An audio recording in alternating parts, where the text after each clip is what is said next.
Now, Roma Wines, R-O-M-A, made in California for enjoyment throughout the world. Roma Wines present Suspense. Tonight, Roma Wines bring you Miss Fay Bainter as star of The Lucky Lady, a suspense play produced, edited, and directed for Roma Wines by William Spear. Suspense, radio's outstanding theater of thrills, is presented for your enjoyment by Roma Wines. That's R-O-M-A, Roma Wines. Those excellent California wines that can add so much pleasantness to the way you live, to your happiness in entertaining guests, to your enjoyment of everyday meals. Yes, right now a glassful would be very pleasant, as Roma Wines bring you Fay Bainter in a remarkable tale of Suspense. When the police accused George with the murder of those young actresses, I took up for him till the very last. Of course, I should have known better because Lady Susie didn't trust him, and Lady Susie is a smart cat. She has a way of picking winners among humans. On the surface, George didn't look like a criminal, big and gruff. There was nothing unusual looking about him, except his hands. Still, that peculiar antagonism between George and Susie from the very first day he came to work for me at rehearsal house. It was a dismal afternoon. The rain had been pouring steadily for hours, and in the unreal half-light of the old brownstone parlor, those blunt, twitching fingers seemed grotesquely alive with evil. I was frantic, or I probably never would have hired him. What's your name? George. George? George Smith. Married? My wife's dead. Oh. Any children? One, a girl. Where is she? Dead. Oh? I don't talk about it, Mom, ever. I see. Any references? No, but I'm a good worker. Goodness knows that's what I need. You'd want me to stay on the place? Oh, yes, indeed. There's a small room down in the cellar that our last handyman used before he went to the munitions factory. It's quite comfortable. Come along, I'll show it to you. You showing me the room? This means I'm hired? Well, for a while at least. Of course, I don't like your not having references, but with the men's shortage... You won't regret hiring me, Mom. Well, in a girls' boarding house, we just do need a man for the heavy work. There's always the furnace to tend to. Only girls live here? Young actresses. I was one myself years ago. Actresses? Yes, poor dears, they don't have an easy time. That's why I opened this boarding house, just to help them out as much as I can. Actresses? Pretty ones? Here's the door to the cellar. Now, watch your step. Anybody home but you? Just me and Susie. No, you don't have to take my arm. Just hold on to the railing. It's a cat! A cat! Get away! Get away! Stop kicking my cat! Devil strike! Stop it, I say! Susie, come here! Mr. Smith, what do you mean? I'm sorry. I never liked cats. They bring me trouble. Then obviously you're not the one for the job. But I gotta have this job. Not if you're going to treat my cat that way. Why, this whole house revolves around Lady Susie. Lady what? Lady Susie, my cat. The girls here at the house call her Lucky Lady Susie. A cat lucky? She's brought luck to many an actress right here in this house. Why, the girls regard her as some people do a rabbit's foot or a luck charm. She's a tradition. Well, if she's that important, we'll get along. Won't we, Kitty? Nice, Kitty.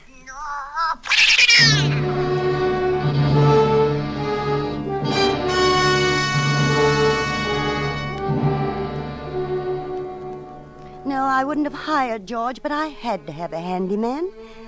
But I think I realized right then that he was no good for the house. Even if he was startled, that was no excuse for a great big man to kick a harmless little pet. My mother always said, any man who isn't kind to animals is not to be trusted. But what with the war and... Well, George was a good worker. However, he and Lady Susie never did get along. Odd, too, because she was friendly with everybody. By strange coincidence, girls that she'd scratched in a playful mood had achieved fame in the theater soon afterwards. So lucky Lady Susie was pampered and coaxed by the young hopefuls at rehearsal house. The girls usually stop by my parlor for tea every afternoon before going up to their rooms to change. Of course, Lady Susie was always here. More tea, Alice? No thanks, Miss Plim. You, Jane? Half a cup, please. You may get me out of this blue mood. Here you are, Jane. And your usual cream. Thanks. Come here, Susie, and sit on my lap. Oh, if you just bring me a little luck. Now, Jane. Oh, I'll never get anywhere in the theater. Just keep on plugging, dear. You'll make it. Did anybody hear how Diane came out with a reading? Well, she should be home any minute now. Poor dear, she's worked so long for a break. Well, haven't we all? Oh, but Diane will get along. I'm sure of it. Well, she got the good luck token from Lady Susie last week.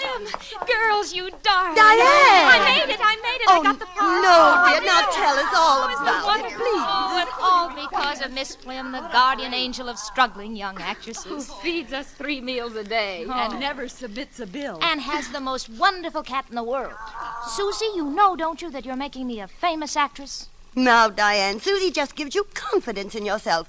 There's nothing to the superstition Oh, that's... yes, there is. One tiny scratch from Lucky Lady and success is inevitable. Why, only last week she scratched Diane, and now look, she'll be a star overnight. Oh, yes. I think it... I'm very happy for you, Diane. Thanks. Oh, Susie, why don't you scratch me? Just a tiny scratch here on my hand. Oh, Here's girls, your tea, Diane. This part, oh, thanks. Fire feels good on a day like today. Come here, Lady Susie. Let me tell you about my part. What's wrong with Lady Susie? Susie. Just keep talking, girls, Listen, until I get over to the door. I've got to tell you, it's the most... I thought so. George, what are you doing up here? I come up to see if you wanted more wood on the fire. Why didn't you knock? I was going to, then I heard Miss Diane talking. Hello, Miss Diane. Hello, George. So you got the part you wanted. That's fine. Oh, yes, George. Isn't it You'll thrilling? be a great actress, Miss Diane. Nice kitty. Hush. That will be all for now, George. But if you'd like me to fix the fire... When we need more wood, I'll call you. Yes, Mom. Good evening, Miss Diane.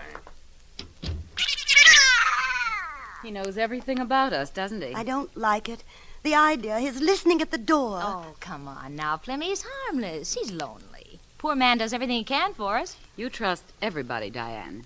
Too much. Well, it does seem safer with a man in the house. There's something sinister about him, and Susie doesn't trust him. The way she claws the rug and that strange yowl of hers whenever he's around. I wonder why she does that. Could be a warning of some kind. Just be careful, girls. I don't want anything to happen. Oh, Miss Plim, thanks to lucky Lady Susie, nothing but good can happen to me from now on.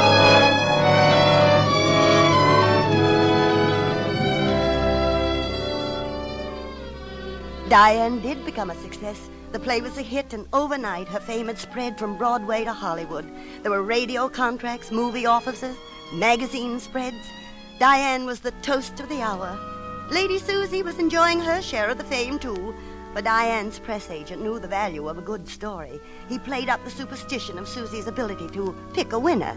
Diane and Lady Lucky had pictures taken together. Soon my shabby rehearsal house had become the residence for aspiring actresses, and I was turning girls away. Do you know, even with her fame, Diane refused to move to a better house. She stayed on in a little single room with a one overhead bulb as though nothing had changed. At first she was so happy it was a joy to be around her. But then it began. She'd stare into space for minutes at a time. There were worry lines between her eyes. Being an old actress, I knew too well what her trouble was. One night, Lady Susie and I stayed up later than usual, just to cheer her up when she came home from the theater. Hello. I am tired. You haven't been your cheerful self lately, Diane. Plimmy, you were a famous actress once, weren't you? Yes, dear. How long did it last? Your fame, I mean. Oh, until a new toast to Broadway came along. Then I faded into obscurity again. Wasn't that terribly hard to take? It's so cruel. One never gets used to it, Diane. Plimmy, I couldn't bear it. To be unknown again. To go on living with only dreams of the past? Every actress has that fear, Diane. But don't worry, darling. Perhaps... I won't. Oh, well, I guess I'll go upstairs now. Why don't you take Susie upstairs with you? She's good company. Oh, Miss Plim, you think of everything. Susie's just what I need. Now, don't you worry your pretty head about the future, dear. It'll take care of itself. Good night, Miss Plim. Good night, Diane.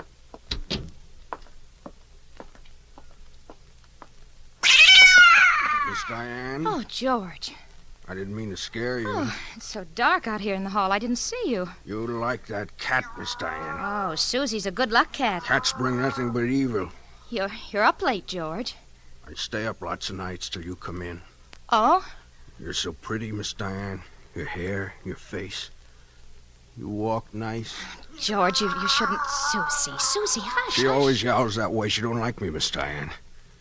She's just like the cat my daughter had. Your daughter? You make me think of my daughter, Miss Diane. She was pretty, too. She was killed. Oh, George, I'm sorry. My daughter and my wife, they was killed sudden, both at once. Oh, how horrible. I keep trying to forget, then I see you and I remember all over again. George, you mean I that heard what you were saying to Miss Prim. You're worrying about your fame lasting. Miss Diane, you'll be famous as long as you live. I know you will. Thank you, George. Now, good night. Night, Miss Diane.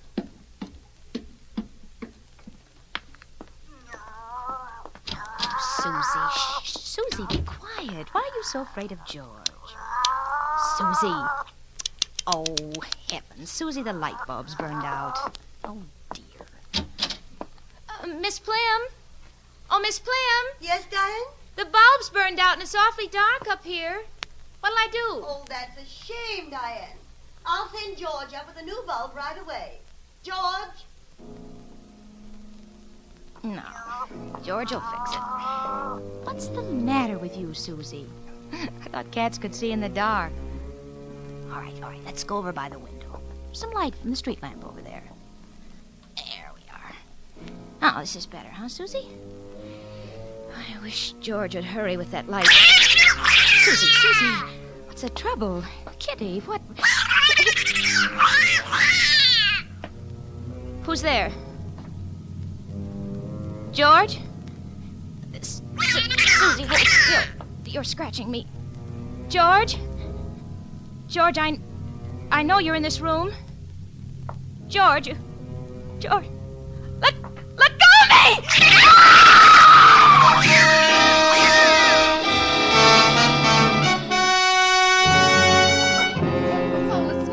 Of course, we all heard the screams coming from Diane's room, and I rushed upstairs at once. I walked into the room, and there lay Diane. I think all the girls knew instinctively, just as I did, that she was... George. That awful George was staring into her face as though he was in a kind of a trance. She's fainted. Pretty Miss Diane, she's fainted. Fainted. She's dead.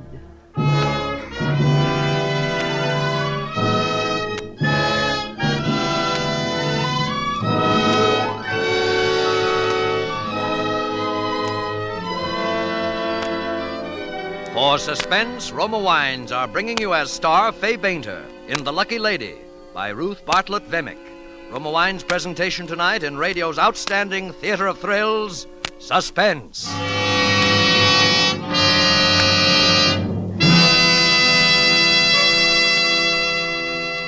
Between the acts of suspense, this is Truman Bradley for Roma Wines. Americans from coast to coast know how simple, inexpensive, and pleasureful entertaining can be when Roma Muscatel is served. If you've never enjoyed this rich, golden Roma wine, by all means try Roma Muscatel with cake, nuts, or any tasty snack the next time you have guests. You'll find Roma Muscatel ideal for low-cost entertaining, a taste delight with desserts, too. Yes, for only pennies a glass, about the cost of a soft drink, Roma Muscatel brings you the distinctive fragrance, the warming taste richness of the world-famous Muscat grape. With Roma Muscatel, you enjoy all the taste luxury, the goodness of true wine, crushed from luscious, tender grapes, grown in California's finest vineyards, then carefully, unhurriedly, guided to mellow perfection by Roma's master vintners, bottled at the winery to bring you unvarying goodness always. Enjoy Roma Muscatel tomorrow, now at the lowest prices in years. Insist on Roma, R-O-M-A, Roma wine. Discover for yourself why more Americans enjoy Roma than any other wine. And now Roma Wines bring back to our Hollywood soundstage Fay Bainter, who, as Miss Leonora Plim in The Lucky Lady, continues a narrative well calculated to keep you in suspense.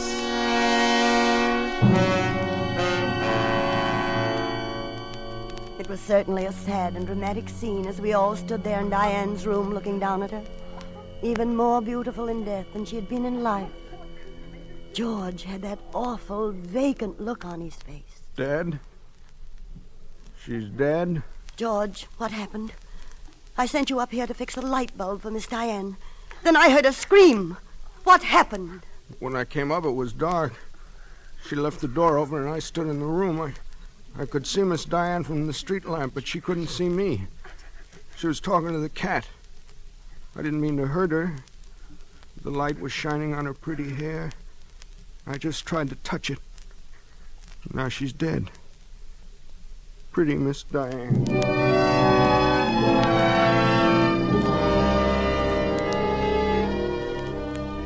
There were no signs of violence, no unusual marks on her body.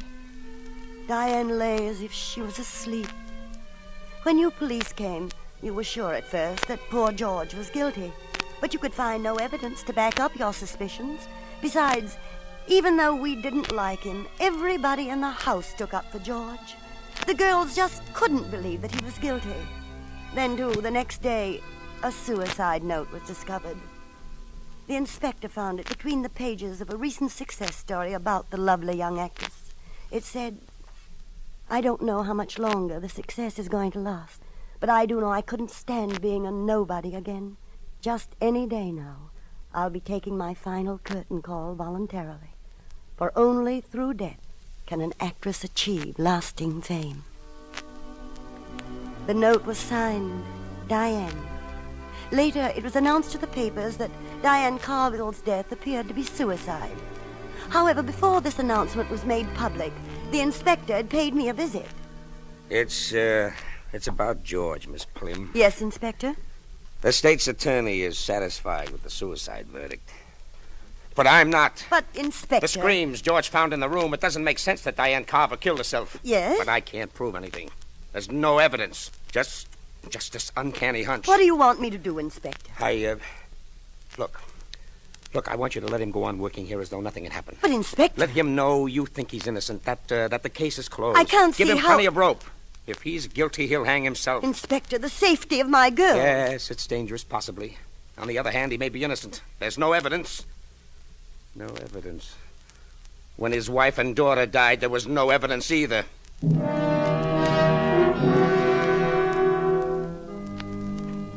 On the very day that George came back to work, Jane, the young actress I've told you about before, came running into the parlor, all out of breath.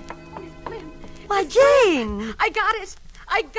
I'm set with a gill. Janie, oh, sit down, dear. Have a cup of tea, then tell me all about it. Well, it's the part in the play.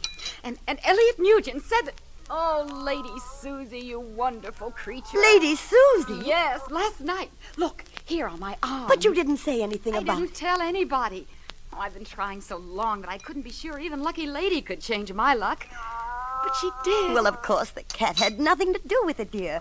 You believe she'd charmed you, and you probably read better than you'd ever read before. Yes, George? I was passing in the hall, and I heard what Miss Jane said. I'm glad for you, Miss Jane. Thank you, George. Now you'll be a famous actress, like Miss Diane. George. Excuse me, Mom.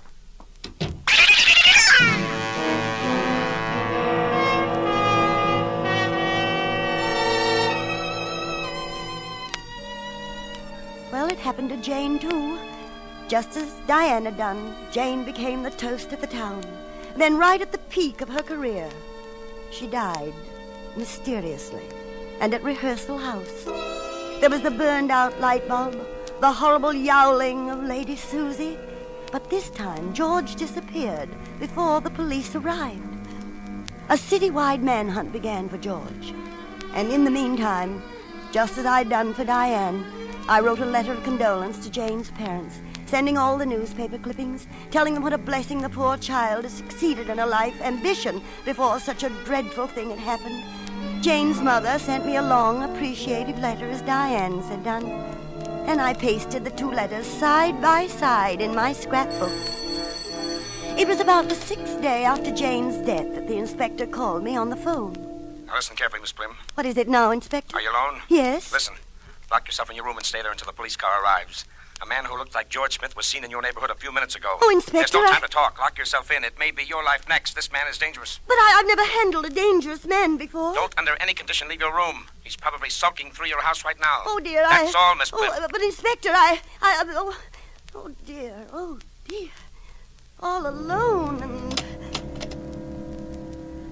Well, naturally, I was frightened, realizing that even at that moment a criminal, or worse, a maniac, might be under my own roof. When the inspector hung up, my mind was confused, my heart thumping like a washing machine.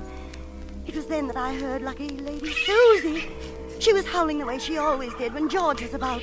But it was even worse than usual, for now she sounded as though she were fighting in pain.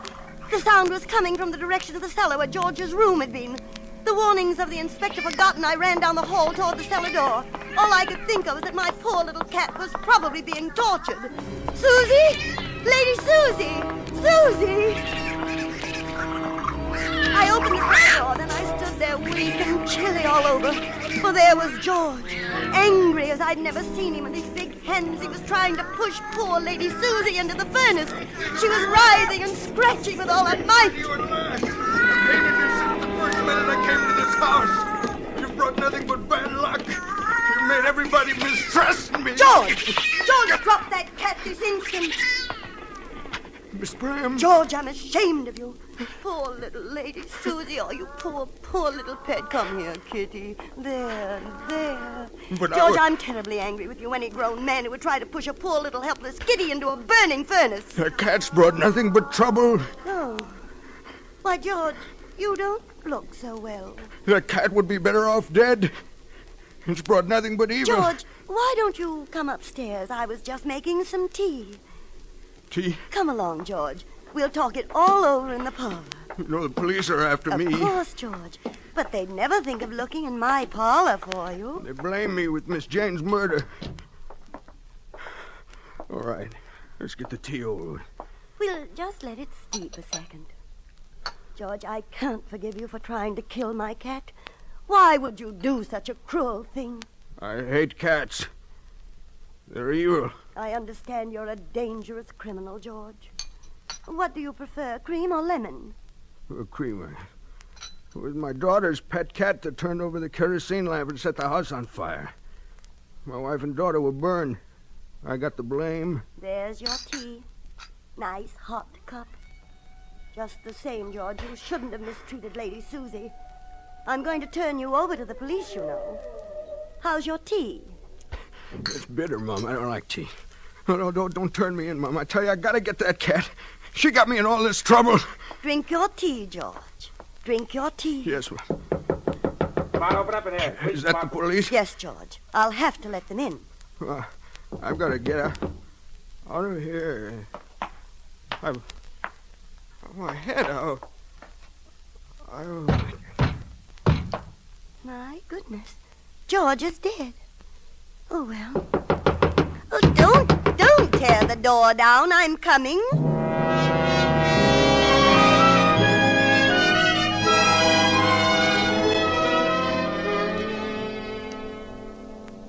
So you killed him, eh, Miss Plim? Why, yes. You said he was a dangerous criminal, so How, Miss Plim? A little potassium bichloride in his tea. What? He thought it was sugar. Potassium? That's what I used for the girls, you know, Diane and Jane. What? You mean you murdered them? I gave them lasting fame. You what? Their names will remain in the history of the American theater forever because they died at the peak of their success. That's what they both wanted. But But the suicide notes. Oh, I wrote those, of course. You see, all these years I've suffered the tortures of being a has-been, an actress who's no longer wanted. I didn't want those lovely girls to suffer. But how? The poison. When the time was right, I put bichloride under Lady Susie's claws and sent her up to their rooms with them. That was perfectly natural, as the girls loved her so much anyway. The burned-out bulb was my idea, too. You see, when George went in to fix the light, he'd frighten Susie. Then she'd scratch the girls. The poison would take effect almost immediately. I kept telling you George was innocent. But after But Miss all... Flynn... No, you were right about George. I never should have trusted him. Wasn't it dreadful what that horrible man tried to do to my cat?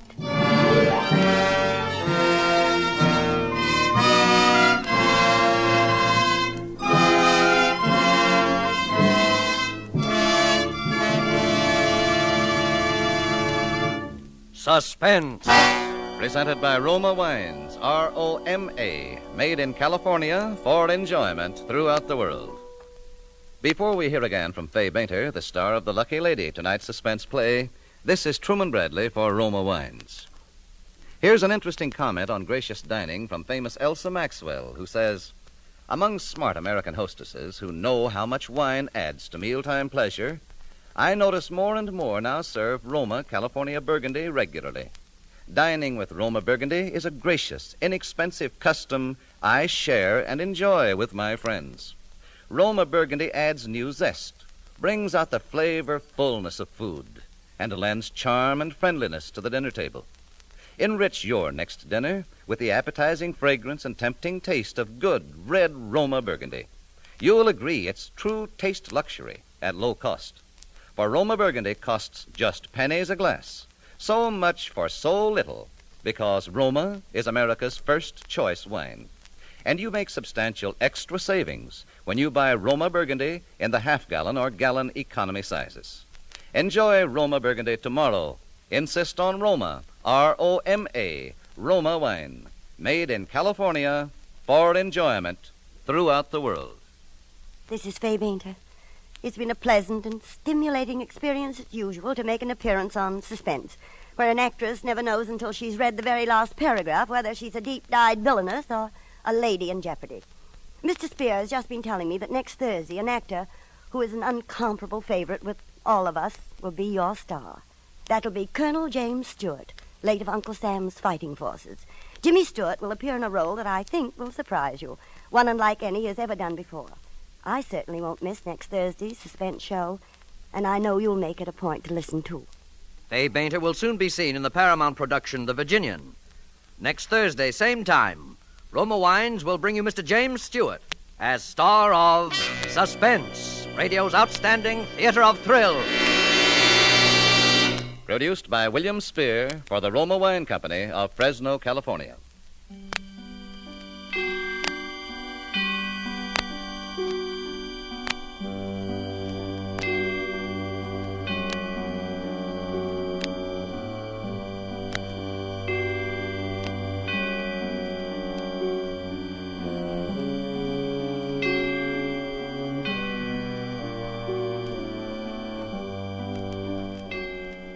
Suspense is broadcast from coast to coast and by shortwave to our men and women of the Armed Forces overseas through Armed Forces Radio. This is CBS, the Columbia Broadcasting System.